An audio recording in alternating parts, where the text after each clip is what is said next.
Hello, John Richter here from Financial Mechanics, and welcome to this video tutorial on modeling revenues. What we're going to have a chance to do in this particular session is move beyond what we often call technical modeling, which is kind of the implementation and getting the numbers on our screen, and move on to what I'm referring to here as conceptual modeling, meaning we're going to focus on the business concepts and a general logic diagram of how we're going to get from our case setting, which you guys have already reviewed, onto implementation in a spreadsheet. So that is going to be one of the key themes of this particular session, where, as you can expect, we'll be using the F11 key quite a bit to have a fundamental view of what the business forecast is trying to tell us. So to remind us where we start from, of course, with the case setting note that you guys have already reviewed with some level of comprehension, you'll remember that Luftco has three sources of revenues. It gets revenues from taxes on passenger landings, it gets revenues from the retail store operations, and finally what ultimately will be a placeholder for car parking. And that's a very high level view of revenues, which when we drill into passenger landing tax itself, and I'll flip forward here in the case, things start to get a little bit more involved. And a useful place to sort of break the problem up a bit is to recognize that about halfway through here we get to an intermediate calculation of the total number of passengers through the airport, or PAX. It's kind of effectively the throughput in the airport. And to get to that intermediate position, we need to look at the behavior of flights and passenger volumes on each of four types of routes, for which we are told that we have assumptions in four areas: the number of planes flown, the number of landings per plane, the capacity of each plane, sort of plane type, so you can imagine sort of commuter jets versus big wide bodies, and then how heavily loaded each of those planes are or is. And that's a way to start the problem. We've got a verbal definition of what it is we need to model, but from this point it may be kind of useful to move to what essentially is a piece of paper and try to sketch out what it is we might try to achieve. So picking up with that intermediate calculation position of passenger traffic, or PAX, we can break the problem into two parts. The first part involves the planes that we have assigned for each type of route against how often those planes land, which would get us quite sensibly to a number of landings per period. So that's kind of part one. Part two then would get us looking at the capacity that each plane has, so basically number of seats, times a factor that relates to how heavily loaded the plane is, what I've called here load factor, or if you prefer occupancy rate or any other label that's clear enough. Those two together then would get you the number of passengers essentially on each landing. Every time a plane lands, that's the kind of folks that are going to be walking off the jetway. And again, I'm just trying to think about this in sort of sensible everyday life terms here. And if we take those two together, we will get to this intermediate calculation position of passenger traffic. And that's kind of a place to start. I think with that, by way of a sort of mental picture, a conceptual model, if you will, we can wade into the spreadsheet and see what we can get done. So with that, by way of sort of an introduction to what we're going to get up to, we go ahead and flip over to our model, to the revenue tab, or revenue sheet in particular, and we can see that our colleague has made some progress in that she has put in some information that relates to the level of assumptions for each of these routes described in the case that she's presumably received from Luftco personnel. And step one to get the kind of landings for each of these routes is a simple matter of multiplying the routes that we have on each of these route types times the sort of landing frequency we have. And we'll go ahead and multiply those two series together. That is a flow that deserves a row total. And step forward, go ahead and take a look at the picture, which is particularly important when you have information that was kind of you didn't source yourself. So by definition, you don't have much of a pre-existing opinion as to what this data looks like. There's probably the most important circumstance to really sort of be conscious of your F11 key and take a look at what it is you've got, where we see a pretty dramatic decline in landings, more than cut in half from sort of an initial position. So clearly that particular domestic route type, which is the charter routes, is expecting to see some major decline. And we could look into what's causing that, if it's kind of a function of the planes flying on the routes, which seems to certainly be part of the story, or whether it's also associated or not from the kind of the frequency of the landings. And it looks like kind of a combined effect of the two input ingredients is causing that fairly drastic decline in our operations with the number of landings, or at least this airport's operations. And it's at this point that we'd probably want to kind of be disciplined with our unit labeling and take a look at that classic dimensional analysis of planes times landings per plane to get us to landings, which again represents the total amount of landings over any given period. So this 1800 represents 1800 domestic charter landings in the 6-month period ending 31 December 2014. So that's the kind of commercial story that we are looking at, and the kind of scale of the initial position, which we know kind of drops in half over the longer term. We'll go ahead and take the same approach for our second route type, which is domestic scheduled. Copy that across, and again, row total on that before we take a look at it. We can get a sense of the magnitude of this particular route and already sort of determine that it's 6 times more important as far as landings are concerned than domestic chartered. And we go ahead and chart that to have a look at the profile. And here we see sort of two phenomena, you might argue. One is a kind of some degree of decline, not as drastic as we saw with the charter routes, but also some kind of 6-monthly chop going on here, period by period, effectively some seasonality that seems to be in the picture. And we would need to look at the constituent parts to sort of understand what's driving that. So if we look at the routes to start with, that looks like it's certainly part of the story that relates to kind of the initial higher levels that then get to a longer term position of 20, kind of plateauing out there. So that must mean that the seasonality is coming from the landing frequency. And if I chart it this way, which I'm doing somewhat deliberately to sort of make the point, we see a commercially somewhat unhelpful look at that. And by that I mean the y-axis scale is set at 240. Now when you look at your selection, when you look at the selection I've got, which I deliberately stopped there out at 270, I picked up these empty cells, but Excel tends to ignore those. And therefore, if you wanted to sort of see the effect and actually force Excel to put those zeros onto the y-axis, whether I stop there or not, you'll get a better commercial picture of just what the materiality is of that seasonality.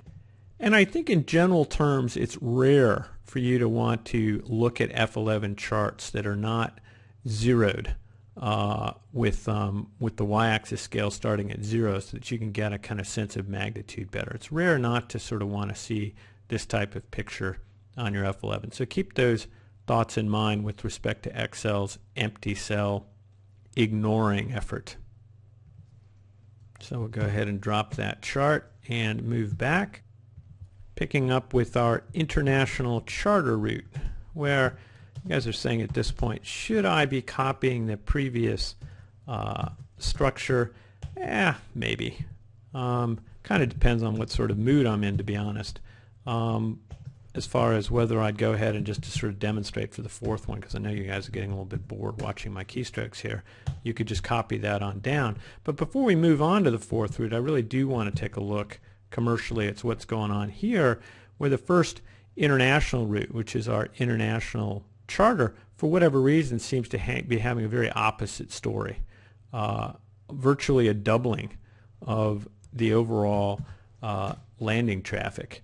And we'll see if that story is reflected as well on the scheduled routes. And again, we've got kind of a useful improvement of international traffic. So kind of an opposite story for the international routes as compared to the domestic routes for whatever reason. And you would want to be stepping behind that to make sure that you understand the business that's being modeled to ensure that that seems sensible, that there is kind of a backstory on that that seems to describe or otherwise justify what these assumptions that your colleague put into the model that ultimately came from the client you hope.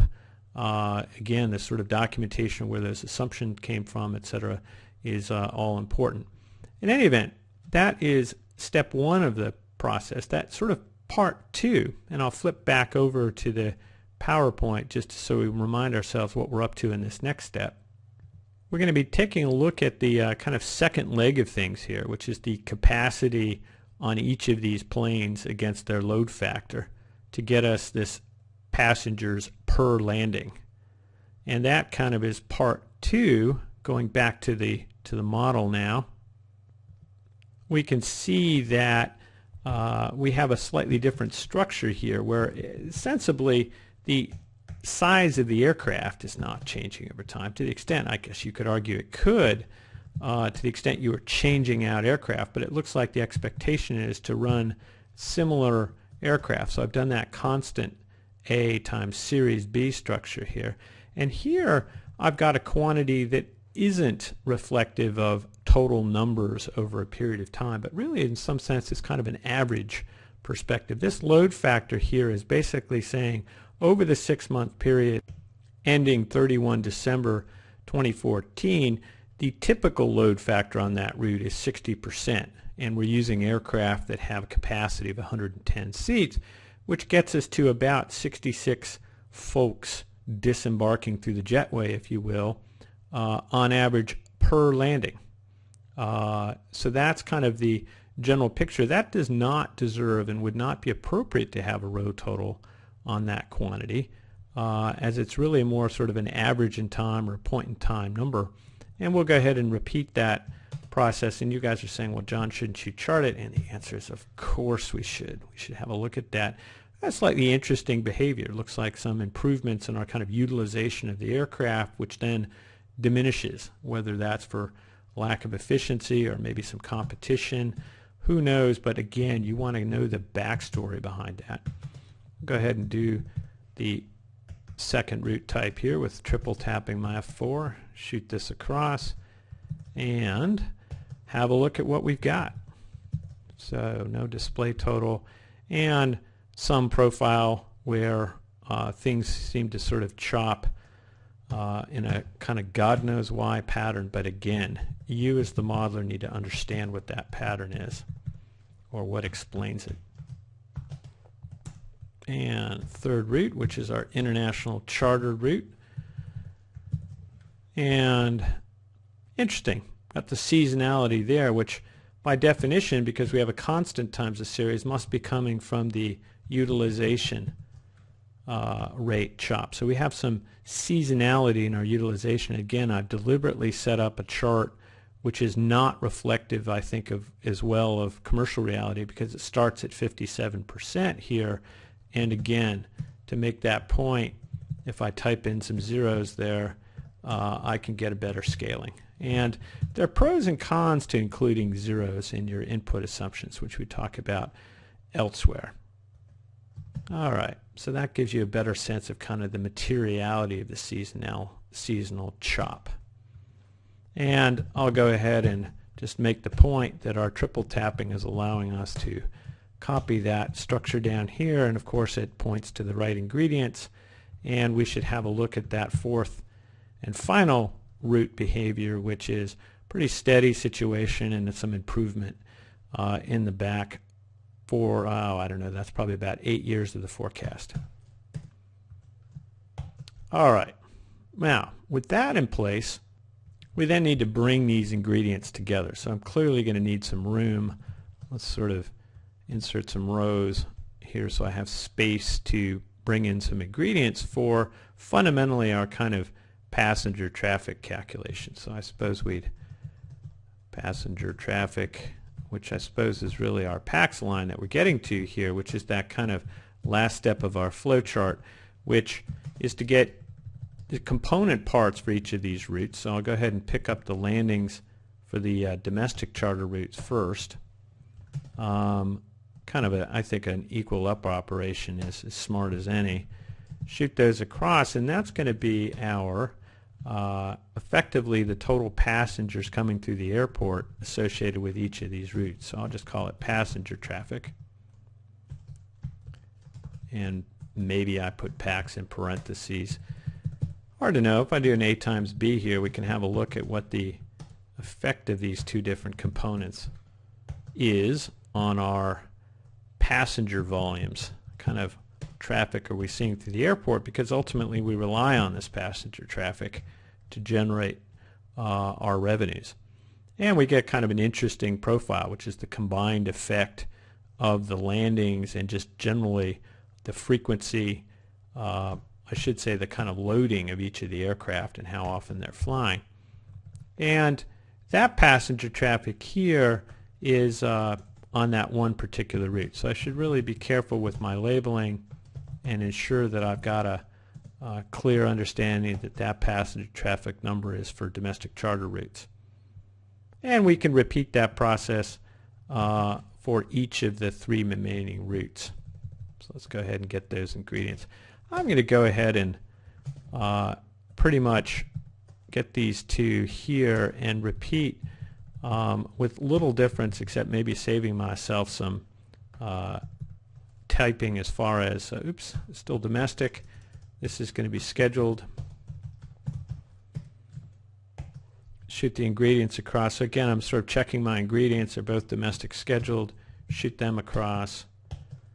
And A times B. I'm going to go ahead and next on the third route have a look at whether I buy myself any time by copying a pre-existing calculation block. But before I do that, I'm going to start to notice that maybe I don't have all the units I really should have here. And I've got little description. If I'm just focusing here on my screen, I don't quite know what's going on. And this is an omission back at the source. This is passengers per landing. Now you guys might argue that, good grief, John, you got it in the label. But to the extent you're focused on your dimensional analysis, you're sort of canceling out of units here, you might like to see that kind of repeated in some sense. So we could do PAX per land maybe like that. Again, the problem is at the source of these, not on the links. And that gives us this story, which then of course gets us a PAX number for that particular route, and we've done 2 out of the 4 so far. And just to try something a little bit different for the third route, we'll go ahead and take a copy of this calculation block, which has of course this kind of appropriate structure. Mark the fact that we need to replace the 2 ingredients, change the label from in this case it's domestic scheduled. We need to change this now to what? International, if I spelled that right, charter. That's going to be the third fellow. And replace the ingredients, getting each of the components associated with the international charter route. First the landings, and then the kind of passengers per landing. What is the passenger density for each of those landings? Who's coming off the aircraft? And that is an alternative approach, which has some merit in the sense that it kind of repeats this, or kind of replicates what we did before, saves us a little bit of work there, and certainly doable. In this particular case, with such a simple formula, and otherwise not an awful lot going on, it doesn't necessarily buy us a huge amount of time, but it is a credible alternative approach. In this particular route, we have seasonal chop along with this useful business improvement on our international routes. Again, that kind of times 2 improvement we're seeing in our operations. And we'll go ahead and do that copy the block plan one last time here for international scheduled. So I'll go ahead and have a little bit less to replace here on the label. And again, I marked yellow so I don't forget to change the ingredients. It's one of the things that is kind of risky with copying pre-existing blocks. It's for sure that you've replicated the formula accurately. You just got to make sure you get the right ingredients. You know, you're changing from chocolate chunk cookies to chocolate chip cookies, and you need different ingredients for those 2 recipes, even if the general plan for baking the cookies is the same. So let's see, what do we got here for a general picture? Pretty significant increase to some plateau, and then that back end. And again, we'd have to drill back through our ingredients to sort of determine what's causing that. But there we are with passengers on each of the routes. And it now just remains to add them up, because we basically now have our intermediate position, which gets us the, if you will, the calculations that relate to that vary, where the assumptions vary by route type. So I'm going to go ahead and sort of getting these 4 ingredients on my screen, and this is the sort of general approach you'd expect to be following to get passenger traffic. And I'll go ahead and put my unit in first for a change, add them up, and we get to see very soon a couple useful items. One is, of course, the overall effect of this combination of assumptions, which interestingly enough seem to sort of be canceling themselves out a little bit. But the backstory, the underlying story of that, we know varies quite a bit by route. There's a lot more interest, if you will. So if I chart these 4 ingredients together, we'll see the kind of picture of some routes improving. This major contributor here declining considerably, but being offset by some useful improvements in the international routes. So there we have an opportunity to chart the 4 constituent elements of passenger traffic together. And that then gets us to the next stage of things, which I think is useful to turn back to our conceptual modeling outline and see where our logic takes us. So to recap from our conceptual modeling diagram, we've gotten ourselves to our passenger traffic number by going through this logic approach for each of the 4 routes and adding up those volumes. From this point, we need to then move on to how it is that we're going to calculate our revenues, which gets us to sort of step 2 of the approach, which is first to take that passenger number, multiplying it by our passenger landing tax rate of 22.75 € to get this first element of our revenue, so our passenger landing tax revenue. Noting that the passenger landing tax rate is indexed. It's expected to inflate over time. And we don't want to leave that out of our modeling structure, even if we don't have all the details behind that just yet. And with that by way of quick preamble, I think we can hop over to our worksheet and see what we can do.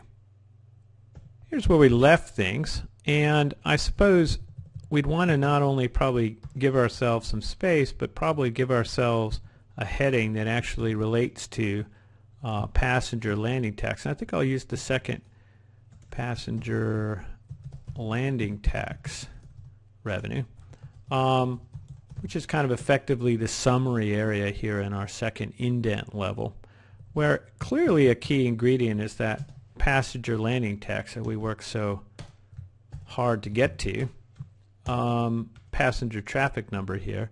And we've got our 22.75 €, so go ahead and type in the number. I've got a US keyboard, so I have to kind of flip my keyboard to international. You may remember from your earlier videos on that topic to get my euro symbol. So that's going to be euros per passenger, per pax. And that you might call something like a passenger landing tax rate in euros per passenger.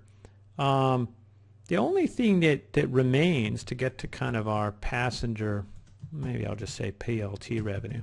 I think I'll spell it out. You never know where these row labels are going to show up, so it's probably worth being a little bit less shorthand for some of the key lines that you might have. In any event, the key thing that's missing is to consider our indexation. And in this case setting, we're basically running with a consumer price index based escalation. So I'll go ahead and use our esc factor. And before I do anything, I'm marking this yellow, which should give you guys a good hint that I'm just going to hack something in here as a placeholder. It starts with kind of a price basis in the period ending 30 June 2014. We remember reading from the case. And for now, without worrying about what the specific assumptions are, I'm just going to go ahead and inflate this by 2% every 6 months. And when we look at the compounding effect of that, we see, just multiply those two across, that we don't get precisely 4% per year. And so that's kind of a key part of supporting video that you'll want to have a look at when it comes to escalation setup. But I want to make the point that I'm not pretending that this is exactly equal to 4% or anything else per year. It's just a simple placeholder. And those are the constituent parts. And if I sort of multiply these ingredients together here, we get an answer. And you guys are asking yourselves, well, what units do I want to have? Well, so far the units are euros. And one of the difficulties that we're going to see very quickly here is that when I do a row total, I don't even have enough column width to display the number. And that's a clear sign that we might want to reconsider the level of precision essentially in our analysis here. And for a business of this size, it probably makes sense to at least go to thousands. You might go to millions, but I'm a big fan of sort of thousands. It gives me a little bit of extra precision in some sense to sort of read out and sort of quote numbers, but it's kind of a point that you might even want to take up with your own client or the audience of the model to see what they do. And here we have an opportunity to edit this formula and use an embedded constant, but one that is not illegal or not really a bad idea. In this case, I think that 1,000 to get the conversion done is self-evident as to what it's there for. We've been very good about our units. I'll even call this a factor. So the dimensional analysis problem here I think looks pretty sound, and I don't think there's anything about that 1,000 that's going to cause concern or be difficult for people to interpret, given we've been clear about our unit labeling. So we've gotten ourselves our passenger landing tax revenue, and at this point we get to move on to the second piece of things, which relates to our retail sales. Well, we take the passenger traffic through the airport against an expectation that each passenger will purchase about 10 euros 50 each time they kind of come through the airport, getting us to what I've called this kind of store sales. I don't know if I'll necessarily model it or not, but it gives me kind of a fundamental sense that that's the revenue, the gross revenues that the concessions are getting. And it's that number that we take 25% of. We, Luftco, takes 25% of that to get effectively a rent element of our revenue, what we're calling retail revenue. So that's the kind of script for the second component of revenues. And with that, I think we can hop over to the Excel and get that modeled up. We left things here having completed the passenger landing tax revenue, and you might even sort of consider sketching out where we're heading here, just to kind of emphasize that not everything has to be sort of top down in working order. So there's our passenger landing tax revenue, and I'll go ahead and shoot that across. What we're about to do is our retail revenue, so I can put a placeholder in for that. And the third element you'll remember from reading your case is that this car parking is something that we don't have any information on at all yet. And I'll go ahead and put a placeholder in on that, not expecting we can even do much about that item in this particular session, but this combination of these three, when we add them up, we'll call operating revenue. And so what I can do is kind of show the finish line here before I necessarily get all the constituent parts done, and remind ourselves of kind of how these things play out. So in euro thousands, we've got our passenger landing tax revenue already completed, and we're about to do our retail revenue consistent with that logical script, that conceptual modeling diagram that we drew out already, which seemed to have at its source a kind of €10.50. So I'll save myself the kind of grief I went through before with this euro symbol and everything else to come up with some sort of, I don't know, passenger purchase rate, sales rate. Don't know what exactly you might call that 1050. You could kind of work on that. To the extent you don't like your label, but you want to kind of press on with things, by all means, kind of put some square brackets on it to let yourself know that you're not entirely happy with the label. There's no reason to be perfect in the first cut. It's kind of one of the key themes of this session is I want you guys to feel comfortable scratching things in to get started. We use our 25% kind of charge rate. So this is some sort of rental revenue sharing percentage. Again, and that's of what, of sales, the store sales. We're going to again index that. Might as well reuse the placeholder. The overall, if you will, purchases of these guys is going to kind of go up with inflation.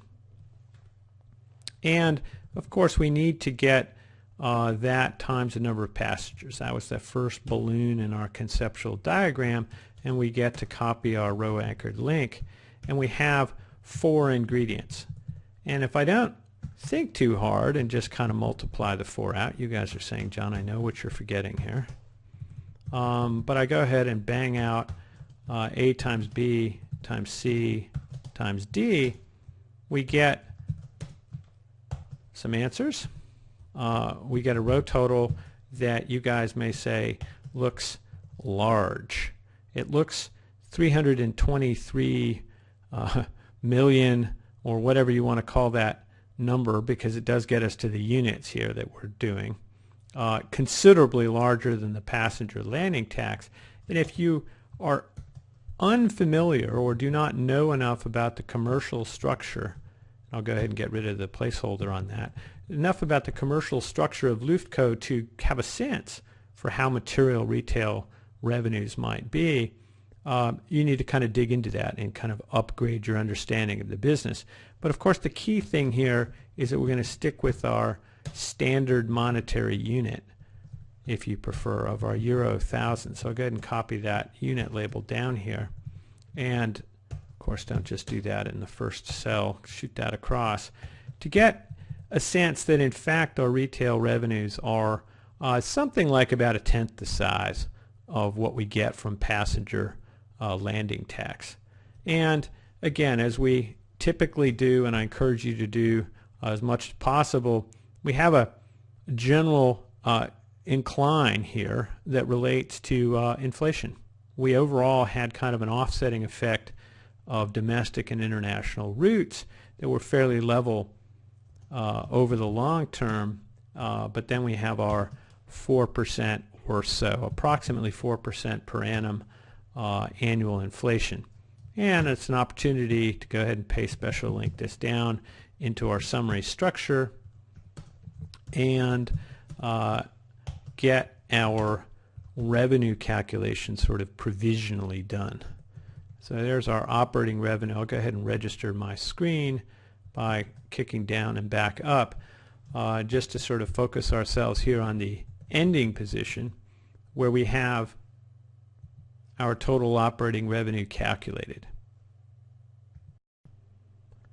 And from this point there's really very little left to do except to kind of finish things off by getting the answer from this particular chapter, our chapter on revenues, into our financial statements, where we have spent some effort getting all our placeholders in place. So let's go ahead and do a paste special link on what will now be that export. March on off to our financial statements, paste special link that in here at the top of the profit and loss statement, or the income statement if you prefer, to get ourselves started. So to recap where we've gotten to, we got our passenger landing tax revenue, retail revenue components, and put a placeholder in for car parking, added them up to get our operating revenue, and put it into the financial statements. And that is pretty much the story on revenues for today. With that, I will say goodbye for now.